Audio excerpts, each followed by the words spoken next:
Hello, good morning friends. कैसे हैं आप सब। आप सबको हमारी तरफ से ढेर सारी शुभकामनाएं। जैसा कि हम लोग फटाफट ज्वाइन हो जाइए और अब हम लोग फिजिक्स में आगे की ओर चलते हैं। जैसा कि हमने क्लास 10 का जो टॉपिक था वो हमने पढ़ लिए थे कि लेंस कितने प्रकार के होते हैं और उत्तल लेंस, अवतल लेंस और इनके प्रकार भी पढ़ लिए थे। तो आज हम लोग आगे पढ़ेंगे और आज हमको पढ़ना है। आज पढ़ेंगे हम लोग कि उत्तल लेंस को अभिसारी लेंस क्यों कहते हैं। उत्तल लेंस को अभिसारी लेंस क्यों कहते हैं, आइए समझते हैं। कभी कभी एग्जाम में पूछा है कि उत्तल लेंस को अभिसारी लेंस क्यों कहते हैं। क्वेश्चन पूछता है कि उत्तल लेंस को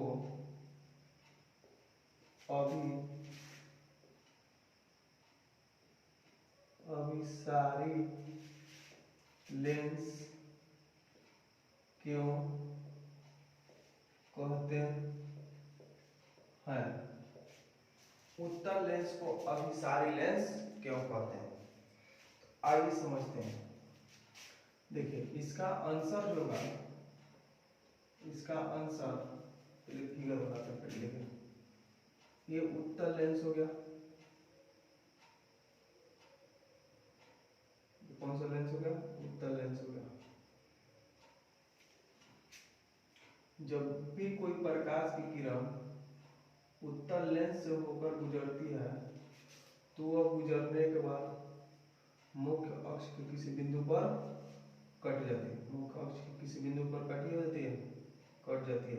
इसी कारण हम लोग उत्तल लेंस को अभिसारी लेंस कहते हैं। इसको लिखना होगा। देखिए क्या लिखेंगे, चूंकि हम जानते हैं कि उत्तल लेंस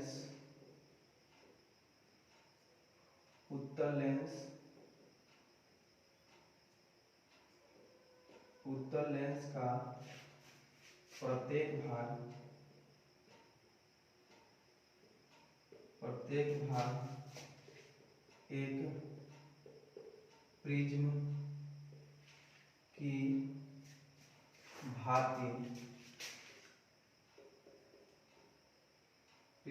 भांति व्यवहार करती है।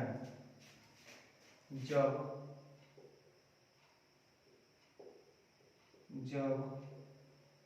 कोई एक प्रकाश की किरण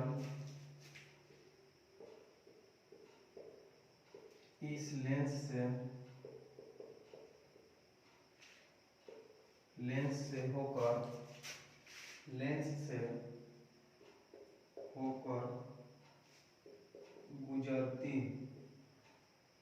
गुजरती है तो वह गुजरने के बाद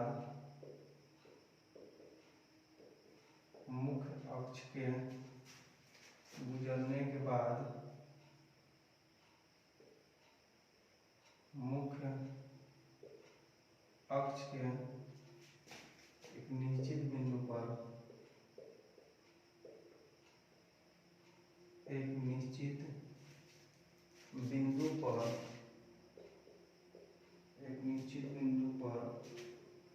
कट जाती है। मुख्य अक्ष किसी भी निश्चित बिंदु पर कट जाती है।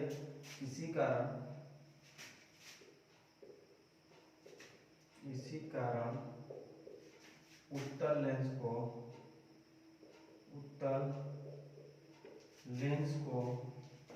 अभिसारी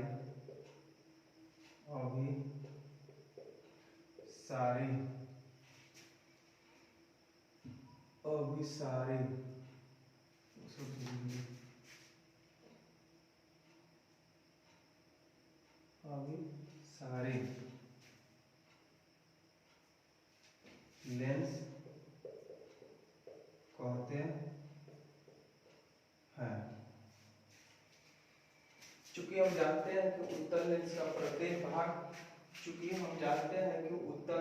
प्रत्येक भाग एक प्रिज्म की भांति व्यवहार करती है। जब कोई एक प्रकाश की किरण इस लेंस से होकर गुजरती है तो वह गुजरने के बाद मुख्य अक्ष के एक निश्चित बिंदु पर कट जाती है। इसी कारण उत्तल लेंस को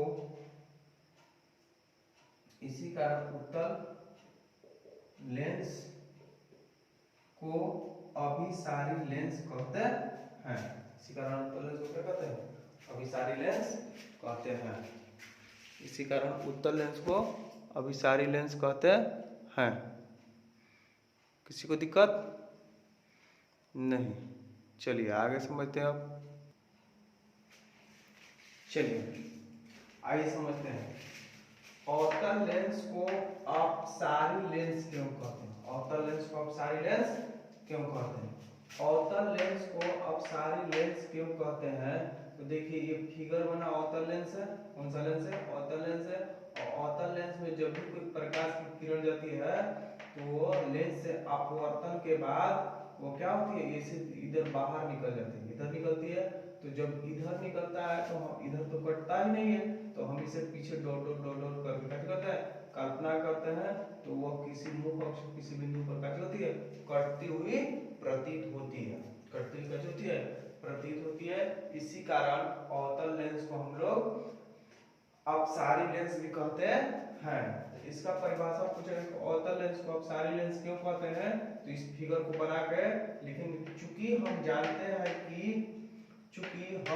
हैं कि अवतल लेंस का प्रत्येक भाग एक प्रिज्म की भांति व्यवहार करती है। जब कोई एक प्रकाश की किरण इस लेंस से होकर गुजरती है तो वह गुजरने के बाद मुख्य अक्ष के किसी बिंदु पर कट जाती है। मुख्य अक्ष के किसी बिंदु पर क्या होती है? कट जाती है। इसी कारण अवतल लेंस को अपसारी लेंस कहते हैं। इसी कारण अवतल लेंस को क्या कहते हैं? अपसारी लेंस कहते हैं। इसी कारण अवतल लेंस को क्या कहते हैं? अपसारी लेंस कहते हैं। तो आई होप समझ में आ गया होगा अवतल लेंस को अपसारी लेंस क्यों कहते हैं।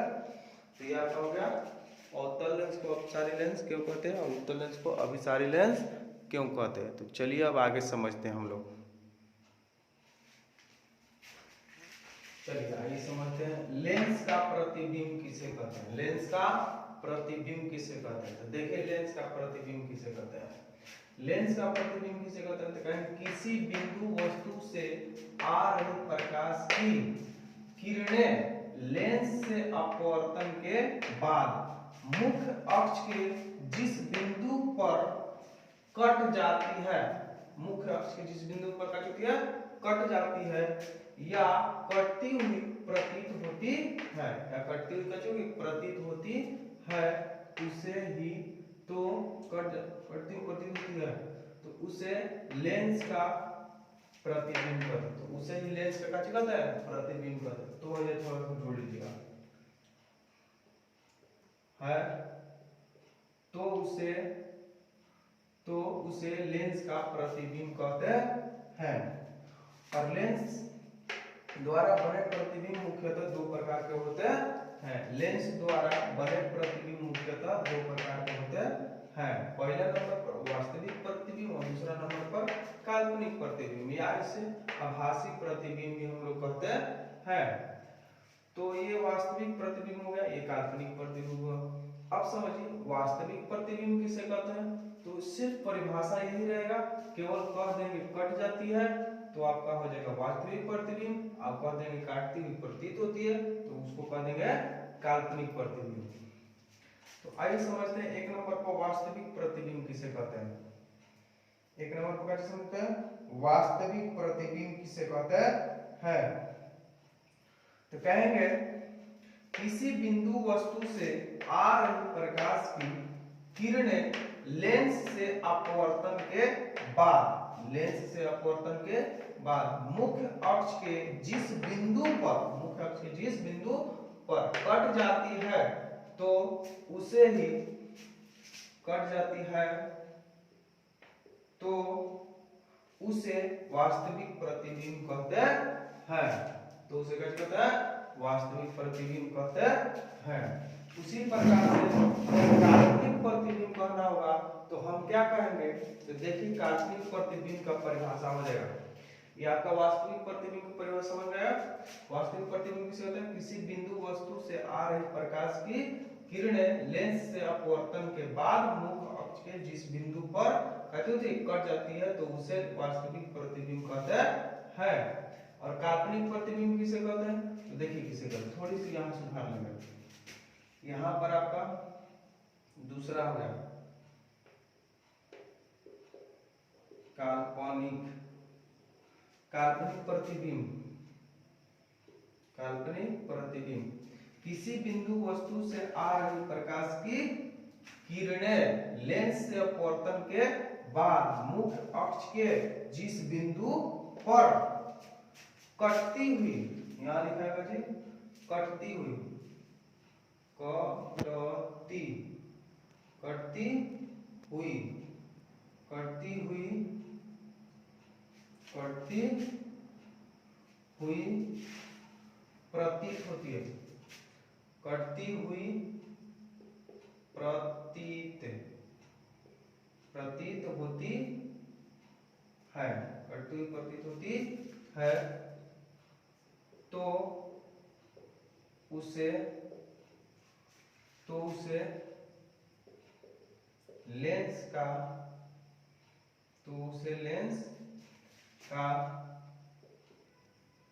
काल्पनिक, तो उसे लेंस का काल्पनिक प्रतिबिंब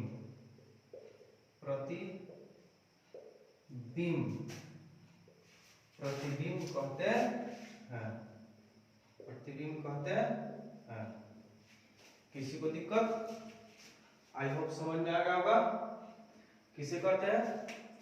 कहेंगे देखिए वास्तव बता दिए काल्पनिक प्रतिबिंब किसे कहते हैं? तो किसी बिंदु वस्तु से आ रही प्रकाश की किरणें लेंस से अपवर्तन के बाद मुख्य अक्ष के जिस बिंदु पर कटती हुई प्रतीत होती है उसे लेंस का काल्पनिक प्रतिबिंब कहते हैं। उसे लेंस का क्या कहते हैं? काल्पनिक प्रतिबिंब कहते हैं। उसे लेंस के क्या कहते हैं? काल्पनिक प्रतिबिंब कहते हैं। अब आइए समझते हैं वास्तविक प्रतिबिंब और काल्पनिक प्रतिबिंब में अंतर। चलिए आइए समझते हैं वास्तविक प्रतिबिंब और काल्पनिक प्रतिबिंब में अंतर। वास्तविक प्रतिबिंब और काल्पनिक प्रतिबिंब में अंतर। तो देखिए वास्तविक प्रतिबिंब जो है, वास्तविक प्रतिबिंब मुख्य अक्ष के एक निश्चित बिंदु पर कट जाती है। जो वास्तविक प्रतिबिंब में होगा चलती है एक मुख्य अक्ष के किसी एक निश्चित बिंदु पर कट जाती है। लेकिन काल्पनिक प्रतिबिंब मुख्य अक्ष के काल्पनिक प्रतिबिंब मुख्य अक्ष के, इसमें भी जोड़ दीजिए मुख्य अक्ष के, ठीक है, मुख्य अक्ष के किसी बिंदु पर कटती हुई प्रतीत होती है। कटती हुई क्या होती है? प्रतीत होती है। याद रखिएगा वास्तविक प्रतिबिंब मुख्य अक्ष किसी बिंदु पर क्या होती है? कट जाती है। लेकिन काल्पनिक प्रतिबिंब मुख्य अक्ष के किसी बिंदु पर कटती हुई प्रतीत होती है। और दूसरा, यह हमेशा उल्टा बनता है। यह हमेशा कैसे बनता है? उल्टा बनता है। और इसमें यह हमेशा सीधा बनता है। काल्पनिक प्रतिबिंब हमेशा कैसे बनता है? सीधा बनता है। वास्तविक प्रतिबिंब को पर्दे पर प्राप्त किया जा सकता है, मतलब इसे हम पर्दे पर प्राप्त करते हैं। वास्तविक को कहां प्राप्त करते हैं? पर्दे पर प्राप्त करते हैं। लेकिन इसे पर्दे पर प्राप्त नहीं किया जा सकता है। काल्पनिक प्रतिबिंब को पर्दे पर प्राप्त हम नहीं कर सकते हैं। तो आज की क्लास यहीं तक खत्म हुआ और जय हिंद। आप सब को थैंक यू और लाइक, शेयर और सब्सक्राइब जरूर कीजिएगा। जय हिंद।